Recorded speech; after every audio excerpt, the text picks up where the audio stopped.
A North Carolina mom is accused of murdering two of her adoptive kids, but that's not where the story ends. Now, she's also accused of forcing a third adoptive child to dismember her younger brother's body after he died of starvation. And then the mother allegedly forced that same child to watch as the dismembered remains were burnt in a fire.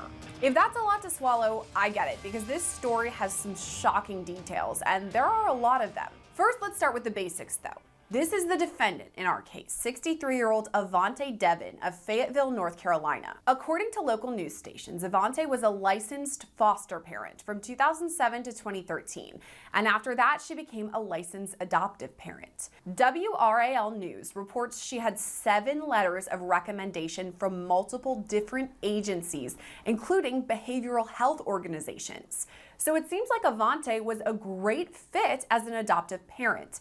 But based on the allegations, that doesn't seem to be true. At one point, Avante had adopted 5 children, 3 boys who were all biologically related and 2 girls who weren't biologically related to any of the kids. Together, they were the 5 adoptive Devin children, and 2 of those kids were Blake and London Devin. Here's where the timeline comes into play. Investigators now believe that Blake Devin died back in 2017, when he would have been about 10 years old. There were a lot of factors that went into Blake's death, including starvation, physical abuse, and neglect.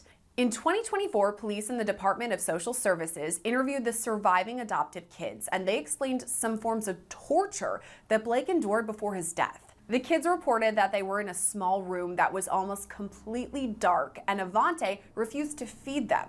One of the adoptive daughters said she got so desperate that she hid dog food in the vents just so she could have something to eat. Apparently, the kids could earn their food by completing some of Avante's paperwork. It's kind of unclear what that paperwork would have been, but that's what the surviving children called it. Instead of having access to the bathroom during all this, the kids were forced to use a small plastic container, and it wouldn't be changed out for days, weeks, or even months. So in 2017, after enduring all this abuse of starvation and isolation, Blake's body started to shut down. But even then, Avante didn't call for medical care. When Blake died, she apparently forced his adoptive sister, Cherish Devin, to go out and buy a saw that was allegedly used to dismember Blake's body.